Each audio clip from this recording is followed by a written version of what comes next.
দেখেন এগুলো আমাদের আলুর মার্জা, আমাদের আলুর মার্জার 5 ফিট গেছে, ঠিক আছে। আলু উঠতেছে এর মধ্যে 5 ফিট গেছে, ঠিক আছে। তো ফাইভগুলো লিফারিং করুম। দেখেন এগুলো আক্তার বলেছে, আক্তার দূর হাই করো। এগুলো আক্তার আমরা মুদির, ওইগুলো দূরছে মুদির। দেখেন এত উঠতেছে কাঁচের ভিতরে, দেখেন মাটি করতেছে, দেখেন অনেক নিচে।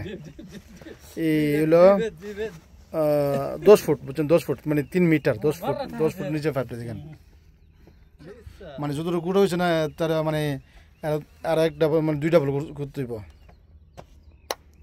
আক্তার যেতেছে মানে আক্তার হইব। দেন ভাই সৌদি আরব অনেক কষ্ট রে ভাই। সৌদি আরব যে সৌদি আরব আছেন না, সৌদি আরবের মানে ইয়া বুঝেন না, ঠিক আছে। দেখেন এতে এতে মাটির নিচে একাত চলে গেছে, আমরা রেক করতেছি। দেখেন আরে ভাই ক্যাপ সুগল মাশাআল্লাহ নাম্বার 1 সৌদি